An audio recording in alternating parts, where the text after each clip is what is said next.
Nous recevons cet évangile en cette fête des pères. Il semble qu'il y a des pères de famille catholiques qui ne s'intéressent pas aux soins, au traitement des cheveux de leurs enfants et de leurs épouses. Mais en dehors de leur maison, ils seraient des champions du soin, du traitement de cheveux de je ne sais qui. La charité bien ordonnée commence à la maison. Avec cet évangile, Dieu nous donne de bonnes idées, une attitude correcte d'être père. Quant à vous, même les cheveux de votre tête sont tous comptés. Si on prend le texte littéralement tel que je le fais jusqu'ici, et cela a du sens, on peut dire que ce n'est pas facile d'être père. S'il faut, à l'image du Père Céleste, compter tous les cheveux de son épouse, de ses enfants. Ok, mais pourquoi ce serait plus facile de le faire en dehors de la maison conjugale? Dans cette histoire de cheveux, on sait ce qui s'est passé avec Samson. Nul n'est aussi père que Dieu, nous dit Tertullien. Dieu, en tant que père, nous montre comment être père jusque dans les détails, les cheveux. Analysons un peu plus en profondeur cette métaphore sur les cheveux pour en tirer d'autres sens pour notre vie. Dans 1 Samuel 14, 45, nous lisons « Mais le peuple dit à Saül, « Est-ce que Jonathan devrait mourir, lui qui a remporté cette grande victoire en Israël? Quelle horreur! Par le Seigneur vivant, il ne tombera pas à terre un seul cheveu de sa tête, car c'est avec Dieu qu'il a agi en ce jour. Le peuple racheta Jonathan et celui-ci ne mourut pas. » Dans 1 Roi 1, 52, nous lisons « S'il devient un homme de valeur, pas un de ses cheveux ne tombera à terre. » À partir de ces deux extraits bibliques, en lien avec l'évangile de ce jour, nous retenons qu'évoquer l'inventaire des cheveux fait écho à la protection solide et mieux encore que rien de notre corps, rien de notre vie, rien de notre vécu n'échappe aux soins du bon Dieu, notre Père. Bien-aimés dans le Christ Jésus, cette métaphore sur les cheveux nous dit qu'il n'y a pas de fonction paternelle sans un lien avec la protection.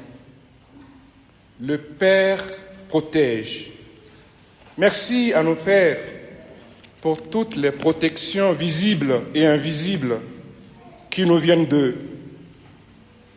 Et nous prions par la même occasion pour les pères qui ont abandonné cette fonction de protection de leur famille, pour qu'ils reprennent leur fonction.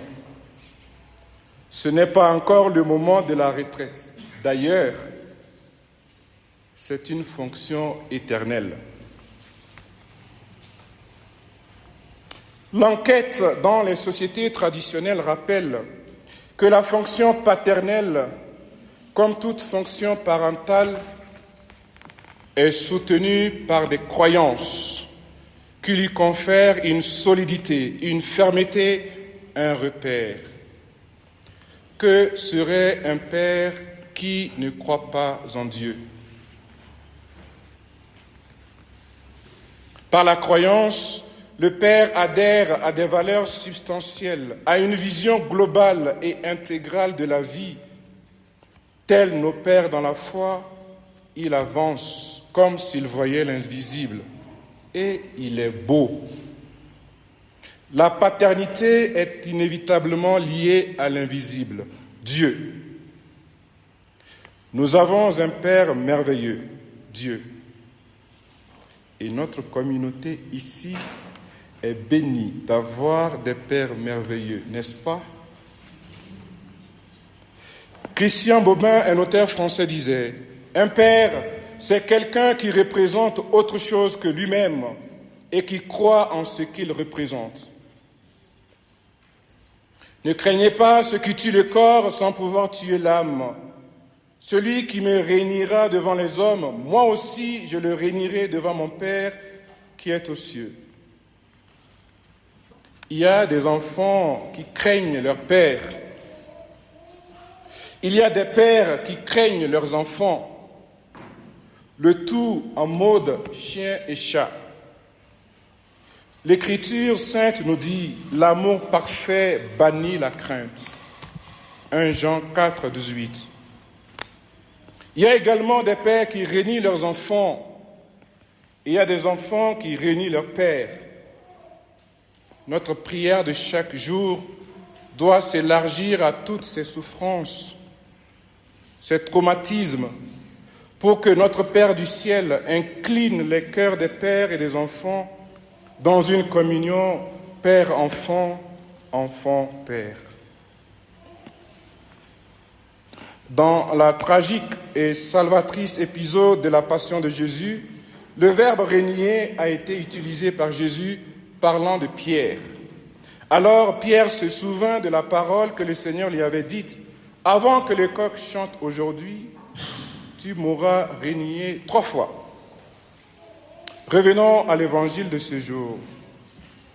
Jésus dit « Celui qui me réunira devant les hommes, moi aussi je le réunirai devant mon Père qui est aux cieux. »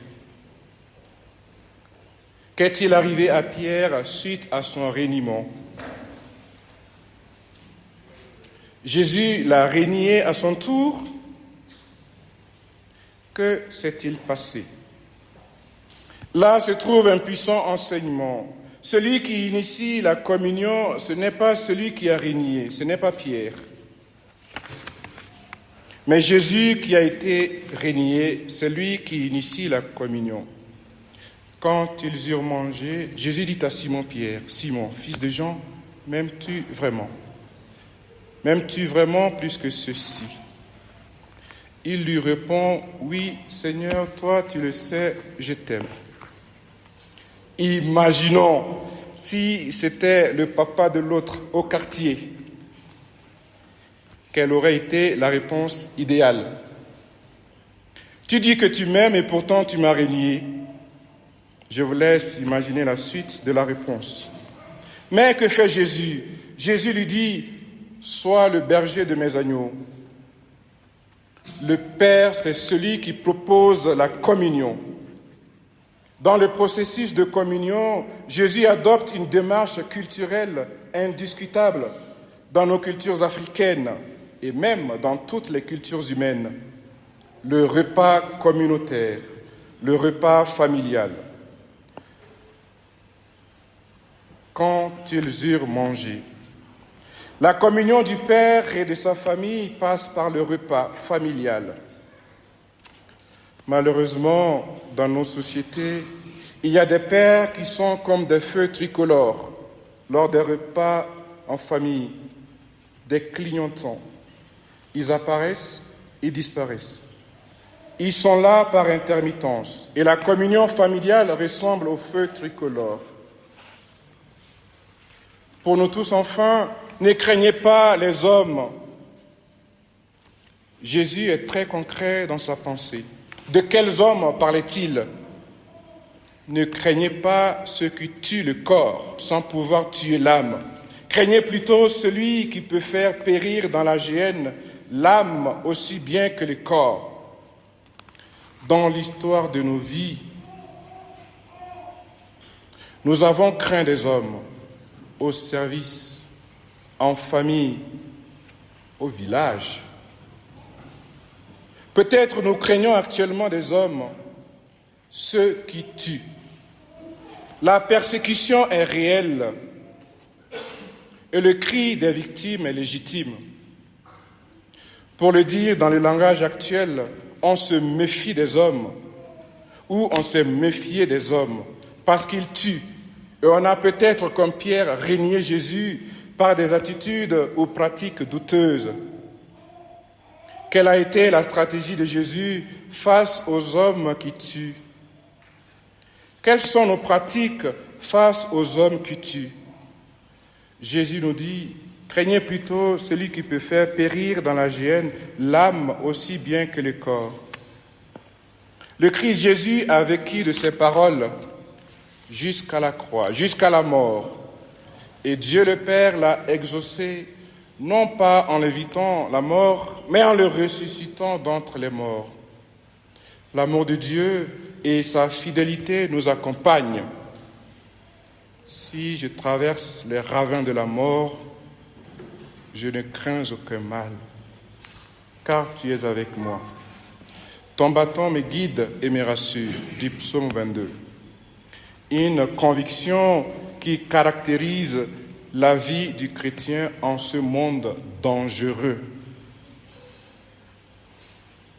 J'aimerais finir avec ce chant de confiance, d'abandon, de conviction dans la protection de Dieu sur chaque instant de nos vies. Ta main me conduit, ta droite me saisit, tu as posé sur moi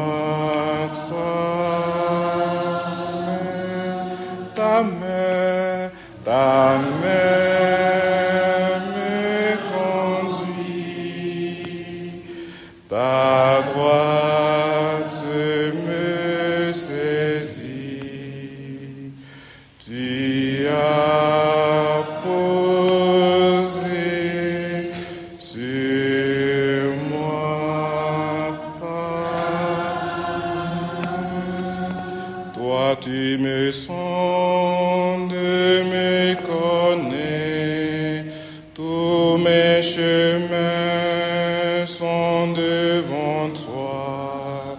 Tu perces toutes mes pensées et tu as mis sur moi ta main, ta main.